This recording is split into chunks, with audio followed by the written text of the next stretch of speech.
जी है दोस्तों, मैं स्वागत है अपने यूट्यूब चैनल पे। आज हम रसायन विज्ञान कक्षा 12 का सेट 6 2023 341 CF जो 2023 के यूपी बोर्ड पेपर में आया था ये पेपर। तो इसका आज हम लोग इसको देखेंगे कैसे कैसे क्वेश्चन पूछा गया था 2023 के यूपी बोर्ड एग्जाम में। ये हम लोग का अनसॉल्व है, कक्षा 12 का है, केमिस्ट्री का है। देख रहे हैं, मॉडल पेपर भी इसको बोल सकते हैं एक प्रकार से। यहाँ पर नंबर 1 डाल के दिया है। इस प्रश्न के प्रत्येक खंड में 4 विकल्प दिए गए हैं। सभी विकल्प चुनकर उसे अपनी उत्तर पुस्तिका में लिखिए। क दिया है, क 2024 में कट चुका है ये, तभी इसका ऑप्शन नंबर बता दूंगा बाद में। ख दिया है, तापमान में से स्वतंत्र सांद्रता इकाई होती है, तो इसका होता है थर्ड ऑप्शन, मोलरता होता है। ग दिया, प्रथम कोटि अभिक्रिया के लिए वेग स्थिरांक की इकाई होती है, तो प्रथम कोटि अभिक्रिया के लिए वेग स्थिरांक की इकाई सेकंड इनवर्स होती है, थर्ड ऑप्शन। ग दिया है, बेंजिल्डिहाइड से बेंजिल एल्कोहल प्राप्त होता है, तो इसे कैनिजारो अभिक्रिया द्वारा प्राप्त होता है, ऑप्शन नंबर 2।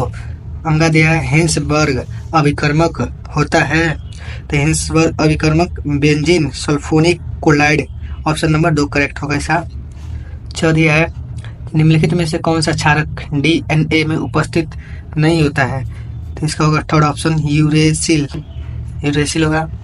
इसका बता दे रहा हूँ मैं, इसका चौथा ऑप्शन सही होगा, विषम लंबाश दिया है। दूसरा कर दिया, यहाँ पर दूसरा नंबर स्टार्ट होता है। दूसरा कर दिया जो कि कट चुका है, तभी देख लीजिए आप लोग। सार्टिक दोष क्या है? सार्टिक दोष की उपस्थिति में से चालक के घनत्व पर क्या प्रभाव पड़ता है? 2 नंबर का आया था, कट गया 2024 में। ख दिया है, पराशर दाब को परिभाषित कीजिए। आप कैसे परिभाषित करेंगे? पराशर दाब एक और संख्या गुणधर्म है, 2 नंबर इसमें मिलेगा। वेरी इंपॉर्टेंट है, मैं जानता हूँ ये इंपॉर्टेंट हमेशा पूछता रहता है।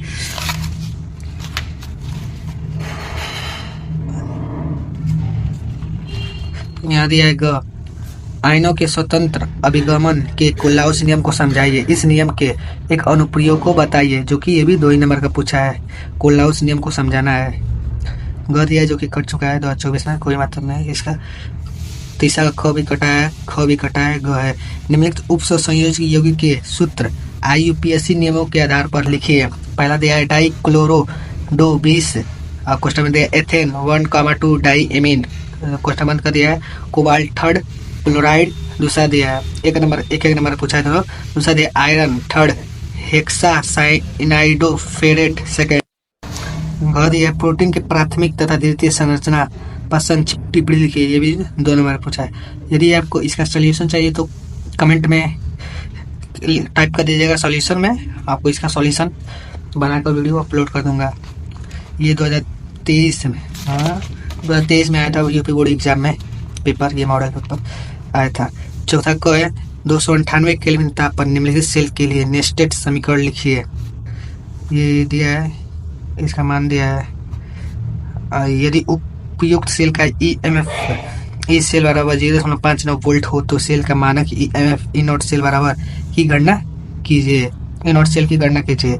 ये EM बराबर होता है विद्युत बल होता है, जो कि 3 नंबर का क्वेश्चन में पूछा गया है। चौथा नंबर ख दिया है, ख कट गया है, कोई मतलब नहीं इसका। ग दिया है, ग्रेबियल थाइलमाइड संश्लेषण पर संक्षिप्त टिप्पणी लिखिए। प्राथमिक एमीन के संश्लेषण में ग्रेबियल थाइलिमाइड संश्लेषण को प्राथमिक क्यों दी जाती है? 3 नंबर का इसमें पूछा है। घ दिया है, कार्बोहाइड्रेट के D तथा L विन्यासों से आप क्या समझते हैं? D ग्लूकोज तथा D फ्रुक्टोज के संरचना सूत्र बनाइए, 3 नंबर का है। 5वां क है, ग्लूकोज के जल में बने विलयन की सांद्रता 10% W/W है। यदि इस विलयन का घनत्व 1.20 ग्राम मोल लीटर इनवर्स हो तो गणना कीजिए। पहला है मोलरता, दूसरा है मोलरता, क्योंकि 4 नंबर का क्वेश्चन में आया। ये नहीं, थर्ड भी है। विलयन में प्रत्येक घटक का मोल अंश मोलरता निकालना है, मोल अंश की गणना करना है। 4 नंबर का क्वेश्चन है। 5वां ख दिया है, पहला किसी रासायनिक अभिक्रिया के लिए अर्धायु काल क्या है? अर्धायु क्या होती है?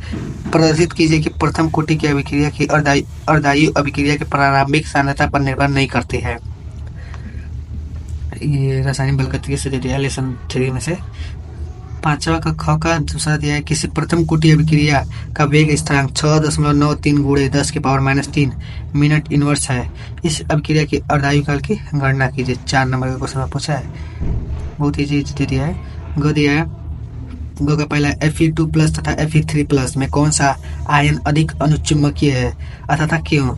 ये डी और एफ के तत्वों में से पूछ दिया है, क्या शायद अलग तो रहा है यही। 4 नंबर का क्वेश्चन पूछा है। लेकिन यहाँ पर भी है, उसका सेकंड भाग है ग का Zn2+ लवण रंगहीन होते हैं जबकि Ni2+ लवण रंगीन होते हैं, क्यों? कारण बताना है। और कह दिया है उपसर्ग संयोजक यौगिक में आबंध के संबंध में वर्णल की अभिधारणाओं को समझाइए। वर्णल इंपॉर्टेंट है, 4 नंबर का पूछा है। छठा ख दिया है, क दिया है, क कटा हुआ है, कोई मतलब नहीं। अथवा में क दिया है, पहला ये भी कट गया है। दूसरा दिया समझाइए कि क्यों NH3 क्षारीय प्रवृत्ति की होती है, समझाना है। ख दिया है, ख का पहला है एथेनॉल के निर्जलीकरण की क्रियाविधि लिखिए। दूसरा दिया निम्नलिखित पर संक्षिप्त टिप्पणियां लिखिए। पहला दिया है रायमन टीमान अभिक्रिया, दूसरा कोल्बे अभिक्रिया, तीसरा विलियमसन ईथर संश्लेषण। 5 नंबर का है अथाम का दिया है, इसमें निम्नलिखित कैसे प्राप्त करेंगे? सोडियम एक्ट्रासाइड से डाईएथिल ईथर। 2 नंबर का है ये। दूसरा दिया बेंजिल क्लोराइड से बेंजिल एल्कोहल, ये 1.5 नंबर का, हाफ नंबर जिसे बोलते हैं। तीसरा दिया एथिल मैग्नीशियम ब्रोमाइड से प्रोपेन 1 ऑल प्राप्त करना है। टोटल हो जाएगा आपका 5 नंबर। 7वां का दिया है हैलो एल्केन में एक अणु तथा द्वि अणु नाभिरागी प्रतिस्थापन अभिक्रिया क्रियाविधि का वर्णन कीजिए। 5 नंबर का कौन आ रहा है तथा हमका दिया है निम्नलिखित पर संक्षिप्त टिप्पणियां लिखिए। पहले वुटज फिटिंग अभिक्रिया इम्पोर्टेंट है, ये भी इम्पोर्टेंट है, हरदम पूछता रहता है बोर्ड एग्जाम में। दूसरा बी दिया है फिटिंग अभिक्रिया। ख निम्नलिखित पर संक्षिप्त टिप्पणियां लिखिए। पहला है इटाड अभिक्रिया, दूसरा है गाटर मान कुछ अभिक्रिया, तीसरा है कैनिजारो अभिक्रिया, चौथा है एल्डोल संघनन। 1 नंबर का ये है, 1 नंबर का ये, 1 नंबर का ये 2 नंबर का है। अथवा क्या होता है जबकि केवल रासायनिक समीकरण लिखना है। पहला दिया है एसिलटैल्डिहाइड की क्रिया टालेन अभिक्रमण से कराई जाती है, 1 नंबर का है। दूसरा दिया है फॉर्मेल्डिहाइड की क्रिया NaOH के साथ कराई जाती है, 2 नंबर का ये दिया है। तीसरा दिया है बेंजमाइड का अम्लीय जल अपघटन कराया जाता है, 2 नंबर का ये दिया है। टोटल 5 नंबर का दिया है। बस इतना ही पूछा गया था बोर्ड एग्जाम में। यदि आपको इसका सोल्यूशन चाहिए तो आप कमेंट कर दीजिएगा, इसका सोल्यूशन मिल जाएगा। Thank for watching.